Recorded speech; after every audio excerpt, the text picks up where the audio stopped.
everybody, my name is Ludanis Maria Somera and I will be your trainer for today. Today, I'm going to demonstrate to you how to select stocks, brooding, and culling undesirable stocks. Different broiler and layer stocks that respond to different environments. Therefore, selection of stock needs careful consideration. It is important to know and apply the guides in selecting foundation stock to raise.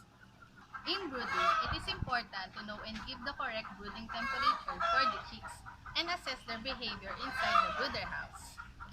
In culling undesirable stocks, you should start to observe the behavior of the chicks and identify which can be subjected for culling. All weak, deformed, and sickly chicks should be culled right away and properly disposed of. Our objectives are 1. Enumerate and identify different broiler and layer breeds that obtains from reliable sources. Number 2. Perform brooding activity and assess chicks' behaviors inside the brooder house. And 3. Select and identify the characteristics of the stocks that need to be culled out. Learning outcome is number 2. Place chicks and pullets in brooder house. For our PPEs, we have long pants, long sleeves, hat, face mask, gloves, and rubber boots. For our materials, we have Healthy Day Old Chicks, brooder house, and notebook and pen. Before we start, you need to wear your PPEs like this.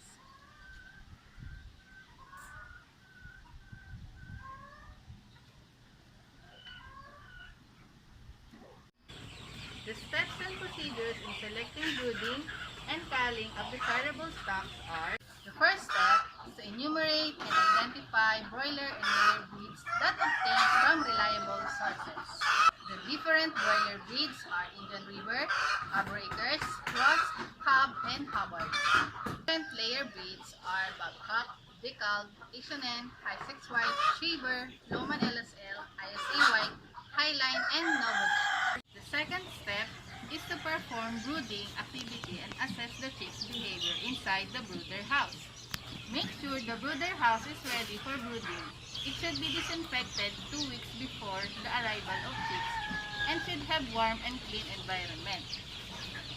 All the necessary materials should also prepared and cleaned prior to the coming of chicks and place the chicks inside the brooder house gently. Select only healthy chicks and avoid chicks with wet vents and dull eyes. Isolate those weak, deformed chicks for medication and attention giving, or bury or burn those chicks died as of the arrival. After 30 minutes to 1 hour, give them correct amount and type of feeds. The third step is to accomplish the records of the newly arrived chicks with the notebook and pen and count the chicks for verification. Then, write down the behavior of the chicks.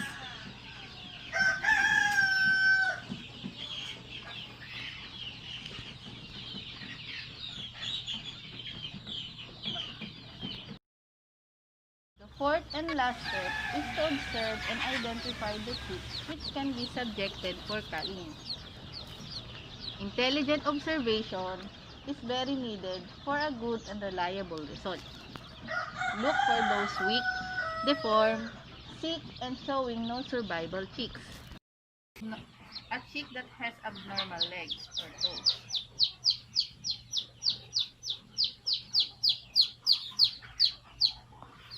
And it should be culled right away. And this is a sample of a chick that has healthy and no signs of abnormalities or sick. Activity.